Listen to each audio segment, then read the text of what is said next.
एक बार फिर से मैं अपने चैनल पे आपका स्वागत करती हूँ। तो आज हम डिस्कस करने जा रहे हैं एक नया टॉपिक जो कि है डिटरमाइनर्स, जैसा कि आप देख सकते हैं। तो डिटरमाइनर्स बेसिकली वो वर्ड्स होते हैं जो एडजेक्टिव की तरह काम करते हैं, एडजेक्टिव जैसे होते हैं बट एडजेक्टिव नहीं होते हैं।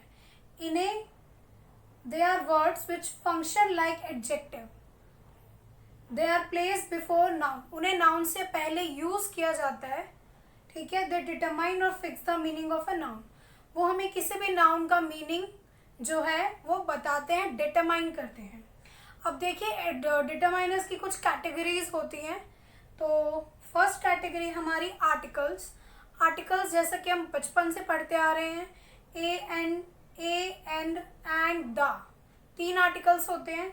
सेकंड होता है हमारा possessives, my, our, your, his.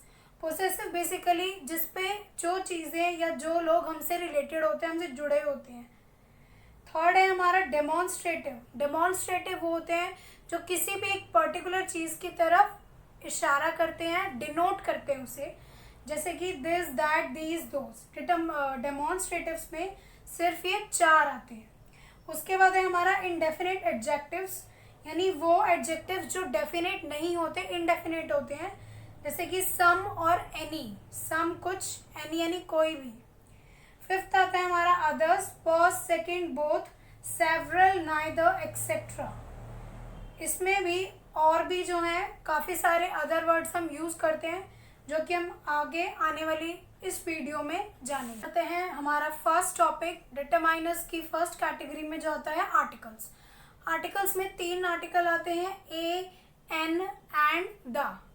इसमें भी 2 कैटेगरीज हैं आर्टिकल्स में, इनडेफिनेट आर्टिकल और डेफिनेट आर्टिकल। तो सबसे पहले हम बात करेंगे इनडेफिनेट आर्टिकल्स की, जिसमें आता है हमारा ए और एन। जो हमारे इनडेफिनेट आर्टिकल्स होते हैं ये सिंगुलर काउंटेबल नाउन के आगे यूज होते हैं। सिंगुलर यानी कि जो सिंगल हो, एक हो, और काउंटेबल जिसे हम काउंट कर सकते हैं। जैसे कि फर्स्ट हम बात करते हैं एन के बारे में, यूज बिफोर अ वॉवल साउंड। जैसा कि हम ऑलरेडी जानते हैं और बचपन से पढ़ते आ रहे हैं कि वॉवल्स हमारे 5 होते हैं, ए, ई, आई, ओ, यू। तो एन का यूज जो है वो केवल वॉवल्स के साथ किया जाता है, वॉवल से पहले किया जाता है। जैसे कि एग्जांपल है एन एग। एग में आप देख रहे हैं ई आ रहा है, तो इसमें हम एन का यूज करेंगे।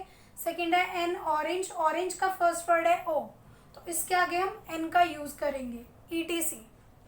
अब बात करते हैं हम ए के बारे में, use before a consonant sound except A, E, I, O, you.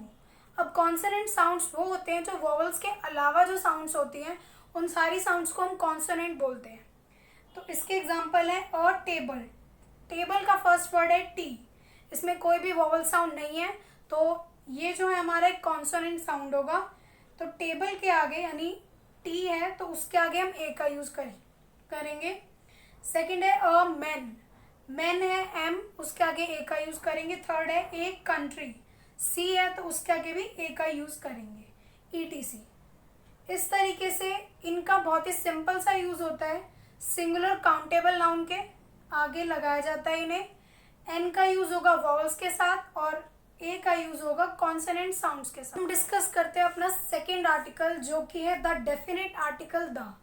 The का बेसिकली यूज होता है जब हमें किसी भी पर्टिकुलर चीज को मेंशन करना हो, किसी भी एक पर्टिकुलर चीज को या किसी भी एक डेफिनेट चीज को शो करना हो, दिखाना हो किसी भी सेंटेंस में। सबसे पहले देखिए फर्स्ट यूज है इसका, the name of river, seas, ocean. जब भी हम किसी रिवर्स या ओशियन को मेंशन करते हैं तो उसके आगे द का यूज जरूर होता है। जैसे कि एग्जांपल है the Bay of Bengal, the Andamans. Second है नेम ऑफ रिलीजियस बुक्स, जितने भी हमारी धार्मिक पुस्तकें होती हैं उनके आगे द का यूज जरूर होता है। जैसे कि एग्जांपल है the Bible, the Gita, the Vedas. Third है bank, hotel and certain buildings. इन बिल्डिंग्स को, बैंक्स को मेंशन करने के लिए द का यूज होता है। Example the Punjab National Bank. And second है द ताजमहल, द रेड फोर्ट। जितनी भी हमारी हिस्टोरिकल बिल्डिंग्स होती है उनके आगे द का यूज जरूर होता है। नेक्स्ट आता है the name of newspaper and magazine.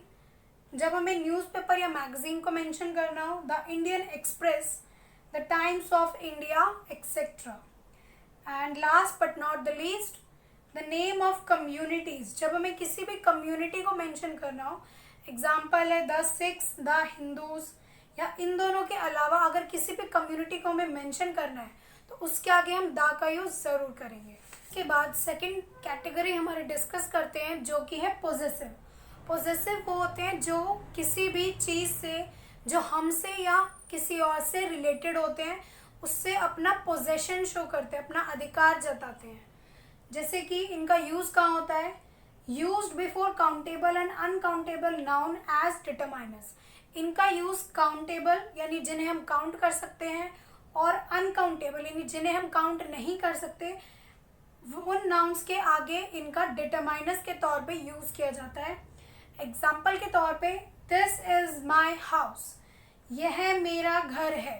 तो इसमें जो हमारा डिटरमाइनर होगा वो होगा माई, क्योंकि माई जो है वो हाउस पे एक पोजेशन शो कर रहा है, अपना अधिकार जता रहा है। सेकेंड है her sisters are in my class, उसकी बहनें मेरी कक्षा में हैं। वो ये बता रहा है कि उसकी जो बहनें यानी उसकी बहनों का ये पोजेशन शो कर रहा है कि उसकी बहनें जो है वो मेरी कक्षा में हैं। थर्ड सेंटेंस है हमारा, most of our country's politicians are corrupt, हमारे देश के ज़्यादातर नेता रिश्वतखोर हैं। ठीक है, तो इसमें जो है वो कंट्री पे एक पोजेशन शो कर रहा है कि आवर कंट्री यानी हमारी कंट्री के, उस पे कंट्री पे वो अपना अधिकार जता रहा है। तो इस तरीके से हम अलग अलग सेंटेंसेस जो इससे बना सकते हैं, यानी कि पोजेशंस, पोजेसिव का यूज़ करके ऐसे वर्ड्स जो एक दूसरी चीज़ पे अपना पोजेशन यानी अपना अधिकार बताते हैं, जो एक चीज़ दूसरी चीज़ से रिलेटेड होती है। अब हम अपनी डिस्कस करते हैं थर्ड कैटेगरी जो कि है डेमोन्स्ट्रेटिव। डेमोन्स्ट्रेटिव जैसा कि मैंने आपको वीडियो के शुरुआत में बताया था, सिर्फ 4 होते हैं, this, that, these and those. तो सबसे पहले हम डिस्कस करेंगे 2, जो कि है दिस एंड दैट। दिस का यूज ही, शी, इट या सिंगुलर चीज के लिए किया जाता है, और किसी ऐसी चीज के लिए जो हमारे नियर यानी पास में होती है। Example, this gift is from my uncle, यह तोहफा मेरे चाचा की ओर से है। अब इसमें क्या है, सिंगुलर है, गिफ्ट है, एक सिंगुलर चीज है, और ये नियर बाई चीज है, तो इसका यूज जो है यहाँ पे हम दिस का यूज करेंगे। सेकेंड आता है हमारा दैट। दैट का यूज भी सेम चीजों के लिए किया जाता है, ही, शी, इट और सिंगुलर। बस फर्क इतना होता है कि दैट का यूज जो है हम उन सेंटेंसेस में करते हैं जिसमें किसी भी दूर या फार की चीज को इंडिकेट करना हो, डिनोट करना हो। जैसे कि that temple is far from here, वह मंदिर यहाँ से दूर है। जस्ट बिकॉज यहाँ पे टेम्पल जो है वो दूर है, तो उसे डिनोट करने के लिए हम यहाँ पे दैट का यूज करें। सो अब हम डिस्कस करते हैं अपने बाकी के 2 डेमोन्स्ट्रेटिव जो कि है दीज एंड दोज। दीज का यूज जो है वो प्लूरल चीजों के लिए किया जाता है और नियर ऑब्जेक्ट्स के लिए किया जाता है। जैसे कि example, these roads are wide, ये सड़कें चौड़ी हैं। तो इसमें रोड्स क्योंकि प्लूरल है एंड नियर बाय ऑब्जेक्ट है, तो इसके लिए यहाँ पे हम दीज का यूज करेंगे। नेक्स्ट है दोज। दोज का यूज भी प्लूरल लेकिन फार ऑब्जेक्ट्स के लिए किया जाता है। Example, those men are artisans, वे लोग कलाकार हैं। ठीक है, बिकॉज इसमें प्लूरल है एंड फार है आर्टिशियंस, तो इसमें जो है दोज का यूज करेंगे। डिटरमाइनर्स में हमारा लास्ट कैटेगरी है इनडेफिनिट एडजेक्टिव्स। इनडेफिनिट जो कि नाम से ही पता चल रहा है, जो डेफिनेट नहीं होते ऐसे एडजेक्टिव्स। पहला है हमारा सम। सम का मतलब होता है कुछ। Used in affirmative sentence with plural and uncountable noun. Some का यूज होता है अफर्मेटिव यानी पॉजिटिव सेंटेंस में, किसके साथ, प्लूरल और अनकाउंटेबल नाउन। प्लूरल हो जो कि और जिसे हम काउंट नहीं कर सकते ऐसी नाउन के आगे। एग्जाम्पल के तौर पे, would you like some tea, क्या तुम थोड़ी चाय लेना पसंद करोगे। सेकेंड आता है हमारा एनी। एनी का यूज जो है वो होता है नेगेटिव मीनिंग में और कोई क्वेश्चन पूछने के लिए। Example, do you have any better ideas, क्या तुम्हारे पास और कोई बेहतर उपाय है।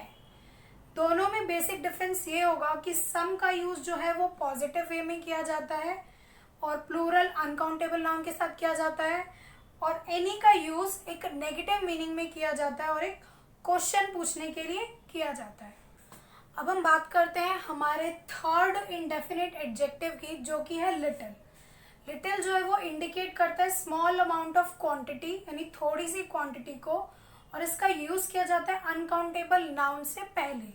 एग्जाम्पल के तौर पे, I had little time to spend in shopping. मेरे पास खरीदारी करने जाने के लिए कम वक्त है या कम समय है।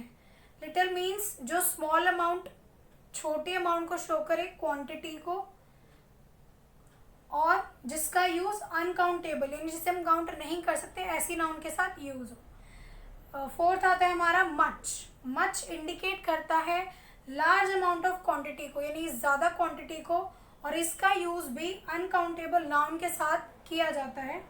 Example, he showed much interest in our project. उसने हमारी परियोजना में काफ़ी दिलचस्पी दिखाई। यहाँ पे लार्ज क्वांटिटी का इंडिकेट करने के लिए हमने मच का यूज़ किया। अब नेक्स्ट आता है हमारा फ्यू। फ्यू का यूज़ हम करते हैं प्लूरल नाउन के साथ एक स्मॉल अमाउंट को, यानी स्मॉल नंबर को इंडिकेट करने के लिए। जैसे कि एग्जांपल है, few parks have been well kept in the city. सिर्फ कुछ ही पार्क शहर में साफ सुथरे हैं। इसमें प्लूरल का यूज़ किया जा रहा है, पार्क्स बहुत सारे प्लूरल, और इसमें नंबर यानी काउंटिंग है। प्लूरल काउंटेबल नाउन के साथ इसका यूज़ किया जा रहा है, जिसे हम काउंट कर सकते हैं। नेक्स्ट आता है हमारा many, used with plural noun to indicate large number. Many का यूज़ किया जाता है प्लूरल काउंटेबल नाउन के साथ, जिसे हम काउंट कर सकते हैं और जो कि लार्ज नंबर, ज़्यादा नंबर में होता है। Example, we met many years ago. हम बहुत साल पहले मिले थे। दोनों में बेसिक डिफरेंस ये है कि इसका यूज़ स्मॉल अमाउंट के लिए किया जाता है, इसका यूज़ लार्ज नंबर के लिए किया जाता है। दोनों का यूज़ प्लूरल नाउन और प्लूरल काउंटेबल नाउन के साथ किया जाता है। Thanks for watching my video. I hope आपको वीडियो अच्छा लगा होगा। वीडियो कैसे लगा ये मुझे कमेंट सेक्शन में कमेंट करके ज़रूर बताएं। एंड तब तक के लिए thank you and bye bye.